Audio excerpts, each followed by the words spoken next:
ഇന്ന് നമുക്ക് ഈ ചൂട് സമയത്തേക്ക് പറ്റിയിട്ടുള്ള നല്ലൊരു റെസിപ്പി നോക്കാം. അപ്പോൾ അതിന് വേണ്ടിയിട്ട് അത്യാവശ്യം വലിപ്പമുള്ള 2 റോബസ്റ്റ പഴം ആദ്യം നന്നായിട്ടൊന്ന് ഉടച്ചെടുക്കാം. റോബസ്റ്റിന് എടുക്കണമെന്നില്ല, മൈസൂർ പഴം അല്ലാത്ത വേറെ ഏതെങ്കിലും ചെറുപഴം എടുത്താലും മതി.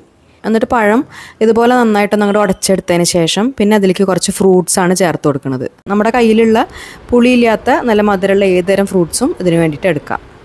ഇവിടെ ഇപ്പോൾ കുറച്ച് മാങ്ങ, പൈനാപ്പിൾ, പഴം, ആപ്പിൾ, കുറച്ച് മാതളം അത്രയാണ് എടുത്തിട്ടുള്ളത്. എല്ലാം ചെറുതായി കട്ട് ചെയ്തിട്ട് ചേർത്ത് കൊടുക്കുക. പിന്നെ അതിലേക്ക് മധുരത്തിനായിട്ട് നന്നാരി സിറപ്പാണ് ചേർത്ത് കൊടുക്കുന്നത്. അതിന് പകരം പഞ്ചസാരയോ അല്ലെങ്കിൽ പഞ്ചസാര സിറപ്പോ ചേർത്താൽ മതി. നമ്മുടെ മധുരത്തിനനുസരിച്ച് ചേർക്കുക.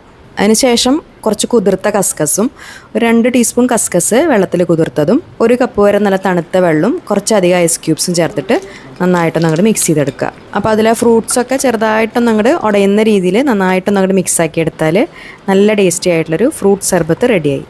ഈ ചൂട് സമയത്ത് നമ്മുടെ ശരീരവും മനസ്സും ഒരുപോലെ തണുപ്പിച്ചെടുക്കാവുന്ന ഒരു അടിപൊളി ഐറ്റമാണ്.